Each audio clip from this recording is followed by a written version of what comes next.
Mesdames, messieurs, bonjour et bienvenue dans cette nouvelle vidéo. Vous êtes bien sur la chaîne de Newswire. Comme d'habitude, avant de commencer, n'oubliez surtout pas de vous abonner, liker, commenter, partager et activer la cloche pour recevoir toutes les notifications qui vous informent de la sortie de mes nouvelles vidéos et sondages. Et si c'est déjà le cas, je vous en remercie. On commence tout de suite. Aujourd'hui, j'ai décidé d'analyser avec vous l'épreuve de l'ascension du poteau qui était sur le fort de 2003 à 2007 ainsi qu'en 2010 lors de l'équipe contre équipe.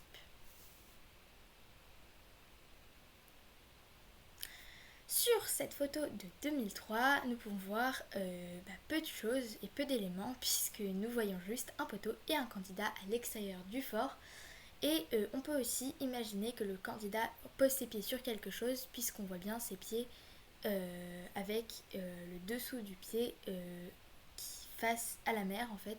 Donc forcément il repose ses pieds sur quelque chose, sinon ce serait strictement impossible. Je ne vous dis pas quoi, vous verrez par vous-même après. En 2010, il s'agit de la même chose, c'est juste qu'au lieu d'un poteau, il y a deux poteaux, étant donné que c'est une épreuve de l'équipe contre équipe. Donc là, on peut voir tout au-dessus qu'il y a deux candidates en plus qui vont passer les petits taquets que vous voyez dans le ramequin entre les deux aux candidats pour qu'ils puissent progresser du poteau de plus en plus haut en fait, et c'est ces petits taquets. C'est sur eux que reposent les pieds des candidats. Je vous laisse avec les règles du jeu. Je ne vous ai fait que la version de 2003 puisque la version de 2010 c'est exactement la même chose, si ce n'est que il y a deux poteaux au lieu d'un. Dans cette aventure extérieure, un poteau en bois dressé au-dessus de la mer, partant de la cellule 119 jusqu'à la terrasse, est positionné. Le candidat doit grimper à ce poteau pour récupérer l'indice qui se trouve en haut de celui-ci. Il s'aide pour cela de taquets encastrés dans le poteau. Des équipiers situés à la fenêtre de la cellule 219 et sur les remparts lui lancent également des taquets afin qu'il puisse progresser. Mais le nombre de candidats de taquets est limité. Donc si par exemple il y a deux candidats, ils auront chacun 7 taquets, mais si jamais ils font tomber tous leurs taquets, ils n'auront plus de quoi aider les candidats et il n'y aura pas d'autre candidat qui pourra aider le candidat qui fait l'épreuve. Si le candidat laisse trop tomber le taquet à la mer, il ne pourra pas continuer sa progression et atteindre le sommet du poteau. En 2010, deux candidats représentant chaque équipe s'affrontent. Chaque candidat se trouve au pied d'un poteau, l'un parallèle à l'autre. Comme dans l'aventure, ils vont devoir escalader leurs poteaux respectifs pour arriver à la clé ou l'indice.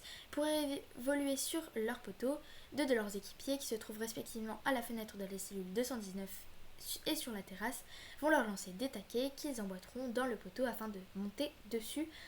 Mais les taquets sont pour l'un comme pour l'autre en nombre limité et chacun doit éviter de trop les laisser tomber à la mer. Le premier qui décroche la clé ou la cartouche indice remporte le duel.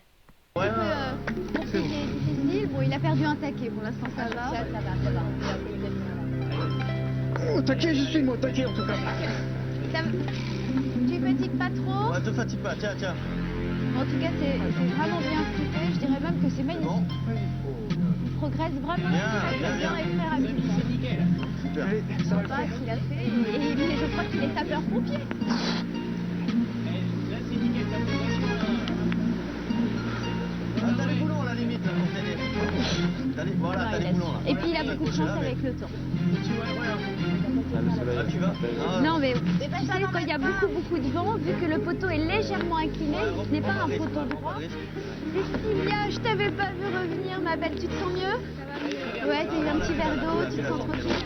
Bon, on suit l'évolution de Samuel. Bien, mais bravo!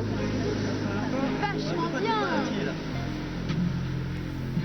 Là, il lui reste quasiment rien à faire, hein. Il y est vraiment prêt, tu le cas. Mets-toi encore un à ton pied gauche là. En plus, vous avez vu la taille des taquets, ils sont minuscules, hein. On lui fait pas de cadeaux. Non, il y a que 5 cm, on va dire. Bien, allez. Bravo! Super. Yes! Maintenant, place aux statistiques. Cette épreuve a été jouée 11 fois par 4 femmes et 8 hommes.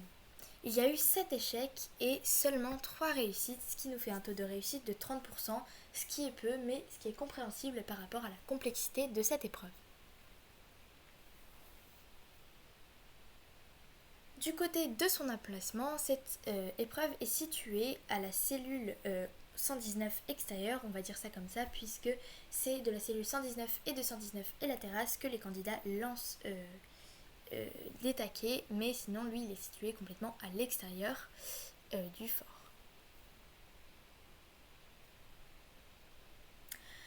Quant à moi, je dois déjà vous quitter, mais je vous retrouve très prochainement, le mardi 6 août 2024 plus précisément, pour une nouvelle épreuve, l'épreuve de l'asile.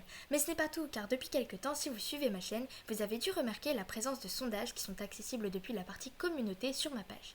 Je vous invite vivement à y répondre, d'autant plus que ça ne me prendra que 5 secondes, puisqu'il n'y a juste qu'à cliquer sur l'épreuve que vous préférez, et cela m'aide beaucoup à préparer la surprise que je vous concocte pour cette fin d'année 2024. Si jamais vous ne connaissez pas les épreuves inscrites sur le sondage, je vous invite à aller regarder de quoi il s'agit sur les vidéos présentes sur ma chaîne. En tout cas, si cette vidéo vous a plu, n'oubliez pas de vous abonner, liker, commenter, partager cette vidéo et activer la cloche pour recevoir toutes mes nouvelles notifications. Quant à moi, je vous dis à la prochaine, salut!